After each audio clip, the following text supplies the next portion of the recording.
Employment guarantee act, మన రాష్ట్రంలో ఉపాధి హామీ పథకం అంటాం షార్ట్గా. ఈ పథకానికి శ్రీకారం చుట్టింది ఇదే ఆంధ్ర రాష్ట్రంలో. ఇది యూపీఏ ప్రభుత్వం తెచ్చిన యాక్ట్. రాజశేఖర రెడ్డి గారు ముఖ్యమంత్రిగా ఉండగా మన్మోహన్ సింగ్ గారు, సోనియా గాంధీ గారు మన రాష్ట్రానికి, ఆంధ్ర రాష్ట్రానికి వచ్చి సింగనమల కాన్స్టిట్యుయెన్సీలో బండ్లపల్లి అనే గ్రామంలో దీనికి శ్రీకారం చుట్టడం జరిగింది. ఇది లాంచ్ చేసింది మన ఆంధ్రప్రదేశ్లో. ఎంతో వైభవంగా లాంచ్ అయిన ఈ యాక్టు ఆంధ్ర రాష్ట్రంలో ఒక ఫేజ్ 1లో ఒక పైలట్ ప్రాజెక్టుగా తీసుకొని మొదలుపెట్టిన యాక్ట్.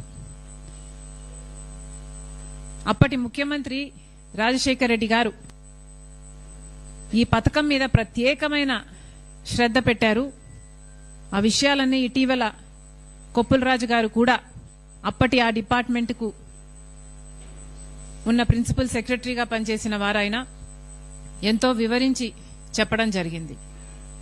రాజశేఖర రెడ్డి గారు ముఖ్యమంత్రిగా ఉన్న రోజుల్లో ఉపాధి హామీ పథకం ఎంత వైభవంగా జరిగింది అంటే, ఈ పథకం ఒక రోల్ మోడల్ అయ్యింది.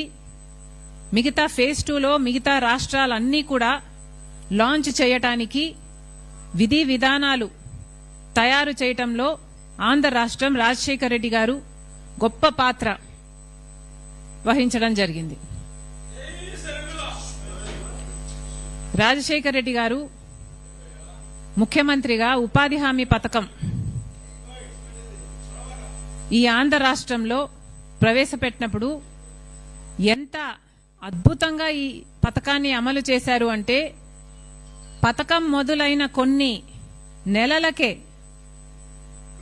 ఉపాధి హామీ కూలీలు మాకు మధ్యవర్తులు వద్దు, మాకు వేతనాలు ఇవ్వడం మా చేతికి నేరుగా ఇవ్వండి, మధ్యలో చేతులు మారుతుంటే కమిషన్లకు కట్ అవుతున్నాయి అని కూలీలు వాళ్ళ బాధ వ్యక్తం చేస్తే, రాజశేఖర రెడ్డి గారు ముఖ్యమంత్రిగా ఒకేసారి 60 లక్షల బ్యాంక్ అకౌంట్లు ఓపెన్ చేయించి వారికి వేతనాలు, ఆ కూలీలకు ఆ రోజుల్లో 60 లక్షల మంది డైరెక్ట్ గా వాళ్ళకే, వాళ్ళ అకౌంట్లకే పడేటట్టుగా చేసింది రాజశేఖర రెడ్డి గారు.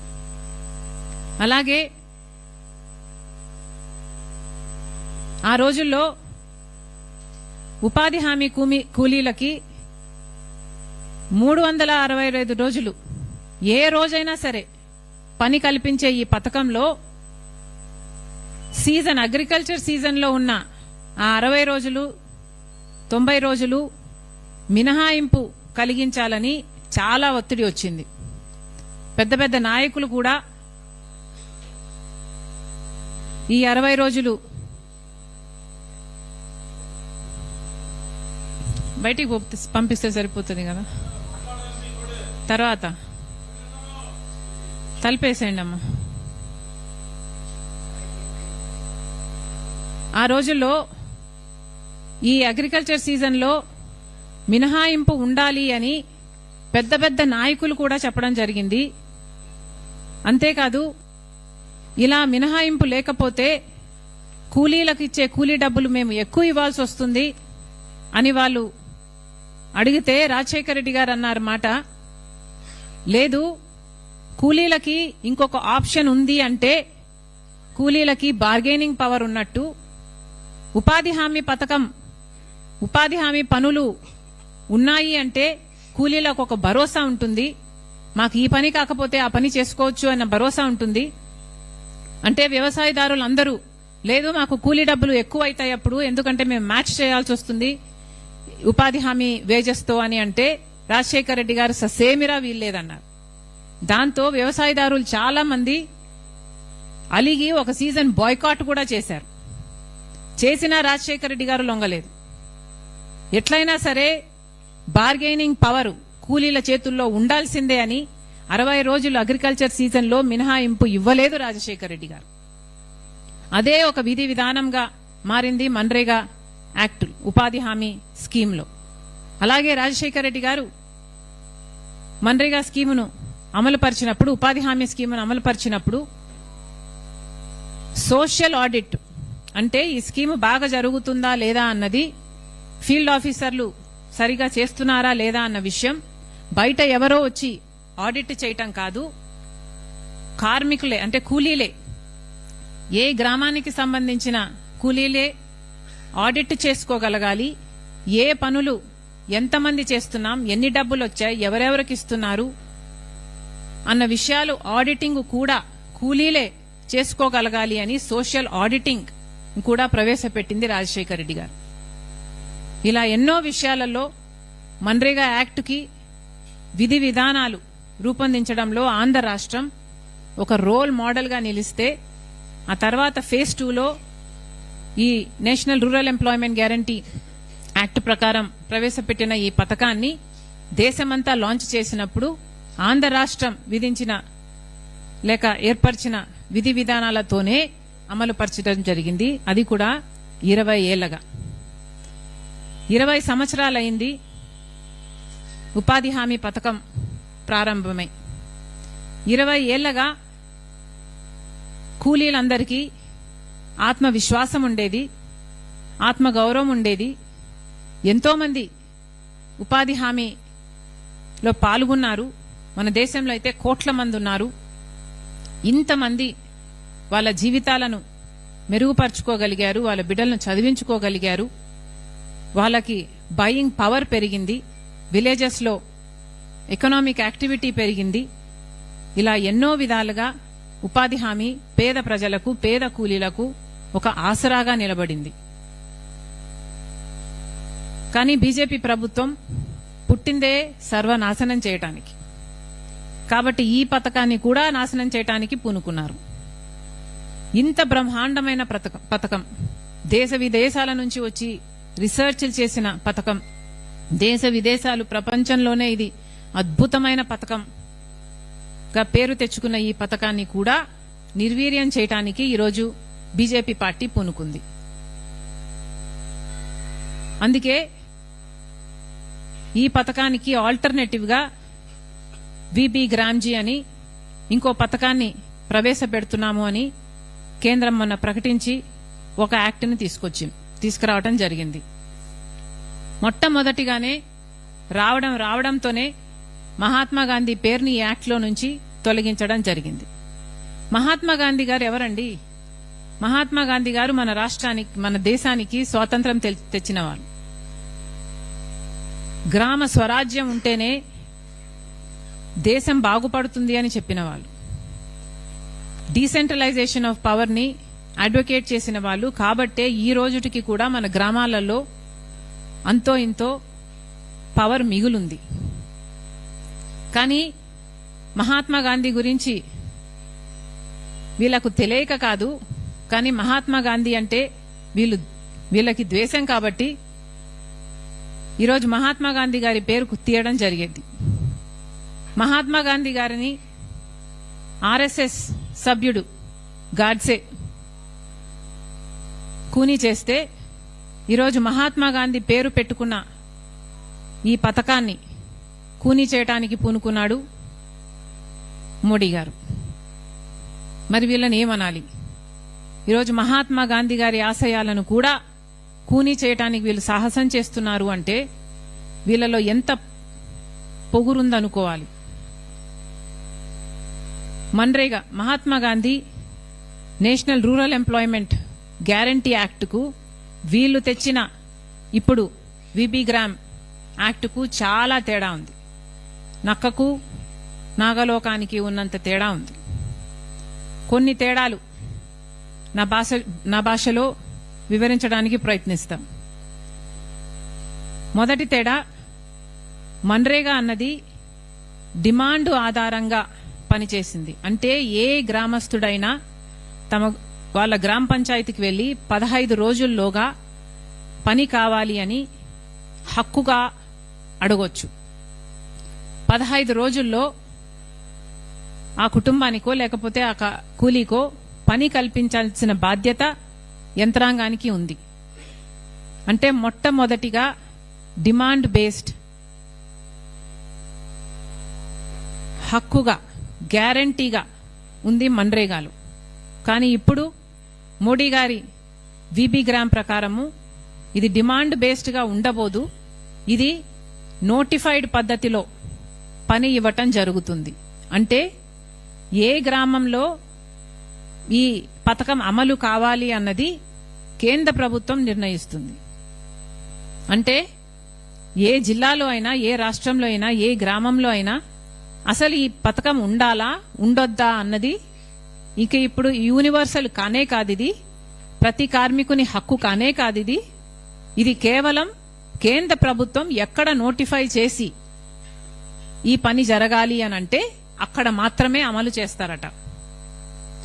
అంటే చాక్లెట్ ఇచ్చినట్టు ఒక బిడ్డకు ఇస్తాము, ఇంకొకరికి ఇవ్వము అన్నట్టుగా వాళ్ళకు నచ్చిన వాళ్ళకి ఇస్తారు, వాళ్లకు నచ్చని వాళ్లకు ఇవ్వరు. ఒకవేళ ఇచ్చినా కూడా ఎప్పుడు కావాలంటే అప్పుడు వాళ్ళు మళ్ళీ దాన్ని డీనోటిఫై చేయొచ్చు. అంటే ఏ గ్రామంలో ఏ జిల్లాకైనా ఈ పథకం ఇక వర్తింప చేయబోము అన్న విషయాన్ని కేవలం ఒక పేపర్ ముక్క, ఒక నోటిఫికేషన్ ఇచ్చి ఆ పథకాన్ని అక్కడ వర్తింప చేయకుండా చేయొచ్చు. అంటే ఇక ఇప్పుడు ఇది హక్కు కాదు, ఎవరే గాని 15 రోజుల్లో మాకు పని కల్పించాలి అన్న హక్కుని లాగేసుకుంటున్నారు. ఇక కూలీలంతా పని లేక మాకు పని కావాలి అనుకున్నప్పుడల్లా ఎవరు ఏ పని ఇస్తే ఆ పని చేసుకోవాలి, ఎవరు ఎంత కూలీ ఇస్తే ఆ కూలీ తీసుకోవాలి. మినిమం వేజ్ అంటూ ఉండదు, వారికి పని చేసుకునే హక్కు అంటూ ఇక ఉండబోదు. రెండో తేడా, సంవత్సరానికి 100 రోజులు మన్రేగాలో పని కల్పించాల్సింది.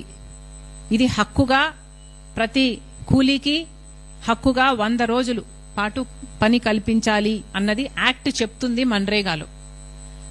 కానీ ఇప్పుడు వీళ్ళు చేస్తున్న ఈ కొత్త యాక్టులో 125 రోజులు ఇస్తాం మేము పని అంటున్నారు. కానీ ఇక్కడ 125 రోజులు ఇస్తాము అని వీళ్ళు చేస్తున్నది ఒక మాయ. ఎందుకంటున్నాము అంటే ఇప్పుడు మన్రేగా పథకంలో 100 రోజులు అని యాక్ట్ చెప్తున్నా కూడా గత సంవత్సరంలో ఆంధ్ర రాష్ట్రంలోనే తీసుకుంటే కేవలం 52 రోజులు మాత్రమే యావరేజ్ మీద పని కల్పించడం జరిగింది ఏ కూలీకైనా. అంటే చంద్రబాబు గారి ప్రభుత్వంలో కేవలం 100 రోజులు ఎక్కడా ఇవ్వలేదు, యావరేజ్ మీద కేవలం 52 రోజులు మాత్రమే పని కల్పించడం జరిగింది. ఇక వీళ్ళు చెప్తారు 125 రోజులు ఇస్తారట. వీళ్ళు 100 రోజులు కూడా కల్పించని వాళ్ళు, 100 రోజులు కూడా పని కల్పించని వాళ్ళు 125 రోజులు కల్పిస్తాము అని చెప్తే నమ్మటానికి ప్రజలేమన్నా వెరివాళ్ళలా కనిపిస్తున్నారా? ఈ 125 రోజులు పని కల్పిస్తామన్నది ఒక మాయ, ఒక మిథ్య. ఇది పూర్తిగా అవాస్తవం, అబద్ధం, వీళ్ళు చేస్తున్న మోసం. అంతేకాదు మన్రేగాలో 360 రోజుల్లో ఏ ఒక్క రోజైనా పని అడగొచ్చు, అది హక్కుగా అడగొచ్చు. ఏ కూలీ అయినా తన గ్రామ పంచాయతీ దగ్గరికి వెళ్లి హక్కుగా అడగొచ్చు. కానీ ఇప్పుడు ఈ కొత్త పథకంలో 60 రోజుల పాటు, అగ్రికల్చర్ సీజన్లో 60 రోజుల పాటు పని కల్పించబోరు. అంటే 60 రోజుల పాటు పని ఉండదు. అంటే మళ్లీ కూలీలు వ్యవసాయదారుల చేతి కింద వాళ్ళిచ్చిన కూలీకే పని చేయాలి. వాళ్ళు పని ఇస్తే తీసుకోవాలి, వాళ్ళు ఎంత ఇస్తే అంత కూలీ తీసుకోవాలి. వాళ్ళకి ఇంకొక ఆప్షన్ ఉండదు, వాళ్లకు బార్గెనింగ్ పవర్ ఉండబోదు. ఇంకొక ఆప్షన్ ఉంది అంటే ఈ కూలీ నాకు వస్తాడా రాడా అన్న భయం వ్యవసాయదారునికి ఉంటే కనీసం అక్కడ మ్యాచ్ చేసైనా కూలీ ఇచ్చే అవకాశం ఉంది. కానీ అక్కడ పనే లేదనుకుంటే, ఇక బార్గెనింగ్ పవరే లేదనుకుంటే ఇక కూలీ కేవలం ఆ వ్యవసాయదారుని కృప కింద బ్రతకాల్సిందే. ఇది ఈ కొత్త యాక్ట్ తెస్తున్న విధానం. డిఫరెన్స్ నంబర్ 3, ఇంతకుముందు మన్రేగా యాక్టులో గ్రామ పంచాయత్, గ్రామ సభల ద్వారా గ్రామస్తులను సంప్రదించి ఆ గ్రామంలో ఏం పనులు చేయాలి అన్నది, ఉపాధి హామీ కింద ఏ పనులు చేయాలి అన్నది ఆ గ్రామంలోనే గ్రామ సభల ద్వారా పంచాయతీ నిర్ణయించేది. అంటే ఆ గ్రామంలో రోడ్లు కావాలా, వాళ్లకు బావులు కావాలా, లేక పుడికలు తీయాలా, లేక ఇంకేదైనా తవ్వుకోవాలా, లేకపోతే ఏదైనా చేసుకోవాలా అన్నది ఆ గ్రామానికి సంబంధించిన వాళ్ళు డిసైడ్ చేసేవాళ్ళు. అంటే ఇది కేవలం గ్రామం డెవలప్ చేసుకోవడానికి, రూరల్ డెవలప్మెంట్ కోసం, విలేజ్ డెవలప్మెంట్ కోసం ఈ పథకం ఇంతకుముందు ఇప్పటి వరకు వర్తింపజేసేవాళ్ళు. మన్రేగా పథకం రూరల్ డెవలప్మెంట్ కోసం, రూరల్ ఎంప్లాయ్మెంట్ క్రియేట్ చేసే పథకం. కానీ ఇప్పుడు మోడీ గారి కొత్త విబి గ్రామ్ పథకం ప్రకారం అయితే ఇక గ్రామ పంచాయతీలు డిసైడ్ చెయ్యవు. ఉపాధి హామీ పనులు డిసైడ్ చేసేది ఎవరు అంటే కేంద్రం. కేంద్రము ఏ పనులు వీళ్ళు చెయ్యాలి అన్నది కేంద్రం చెప్తుంది. అంటే కాంట్రాక్టర్లు, కేంద్రం కాంట్రాక్టర్లు చేసే ప్రాజెక్టులకు పనులిస్తే ఇక కాంట్రాక్టర్లు ఈ ఉపాధి హామీ కూలీలకు వేతనాలు ఇస్తారన్నమాట. అంటే ఈవెన్చువలీ ఆ కాంట్రాక్టర్ చేసే ప్రాజెక్టులకు కూలీలను సప్లై చేసే వ్యవస్థగా ఇది మారిపోతుంది. ఇందులో ఎవరి మేలుంది? కార్పొరేట్ల మేలుందా, ప్రాజెక్టులు చేసే వాళ్ళ మేలుందా, లేక గ్రామస్తుల మేలుందా? గ్రామ స్వరాజ్యం అంటే ఏమిటి? డీసెంట్రలైజేషన్ ఆఫ్ పవర్ అంటే ఏమిటి? వీటికి ఏమైనా అర్థం ఉందా? వీళ్ళకేమైనా ప్రజల పట్ల ప్రేముందా? కూలీల పట్ల, వాళ్ళ జీవితాల పట్ల ఏమైనా చిత్తశుద్ధి ఉందా? వాళ్ళ జీవితాల్లో ఇది ఆడుకోవడం కాదా? పాయింట్ నంబర్ 4, మన్రేగా పథకం కింద 60% ఇప్పుడు కేంద్రం పెట్టుకుంటుందంట, 40% రాష్ట్రాల మీద ఆర్థిక భారం పడబోతుందట. మన్రేగా పథకం కింద 100% కేంద్రమే పెట్టుకునేది. 100% ఖర్చు మొత్తం కేంద్రమే పెట్టుకునేది. ఏదైనా మిషనరీ కాస్ట్ ఉంటే కూడా 75% కేంద్రమే పెట్టుకునేది. కానీ ఇప్పుడు వీళ్ళు తెచ్చిన విబి గ్రామ్ పథకం ప్రకారం అయితే 60% ఆఫ్ ద టోటల్ కాస్ట్ కేంద్రం ఇస్తుందట, 40% రాష్ట్ర ప్రభుత్వాలే భరించాలట. అంటే రాష్ట్ర ప్రభుత్వాల మీద పడుతున్న భారం ఎంతో గమనించండి. ఇక్కడ ఇది కేవలం రాష్ట్రాలను చిన్న చేస్తే, లేకపోతే రాష్ట్రాల మీద ఈ భారం వేస్తే, రాష్ట్రాలను డిస్కరేజ్ చేస్తే అప్పుడు రాష్ట్రాలు పెట్టుకోవాల్సిన 40% రాష్ట్రాలు పెట్టుకోవు. కాబట్టి వాళ్ళు 60% పెట్టుకోవాల్సిన అవసరం ఉండదు.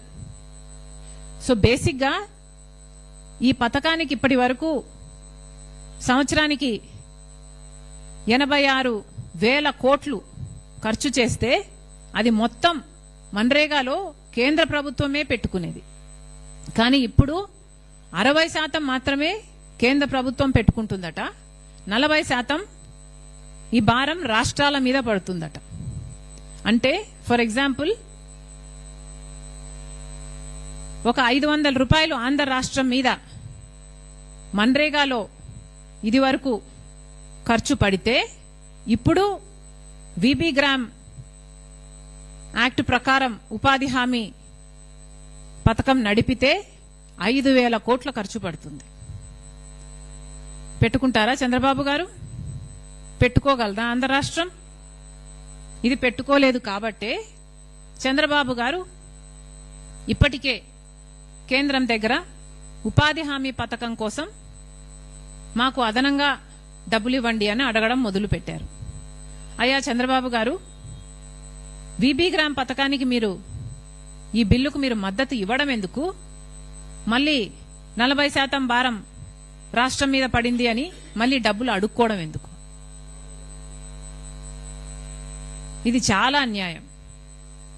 రాష్ట్ర బడ్జెట్, రాష్ట్ర ప్రజలు, స్టేట్ ట్రెజరీ, ఇది ఆంధ్ర రాష్ట్ర ప్రజల హక్కు, ప్రజల సొమ్ము. అలాంటిది ఇప్పుడు 40% భారం రాష్ట్రం మీద పడబోతుంది అంటే రాష్ట్ర ప్రజల మీద పడబోతుంది అంటే చంద్రబాబు గారు ఇది అనుమతించడం కూడా చాలా పెద్ద పాపం. This is not right. ఇంకొక తేడా ఏమిటంటే మన్రేగా పథకం కింద హ్యూమన్ షిఫ్ట్, వర్క్ షిఫ్ట్ 7-8 గంటలో ఉండేది.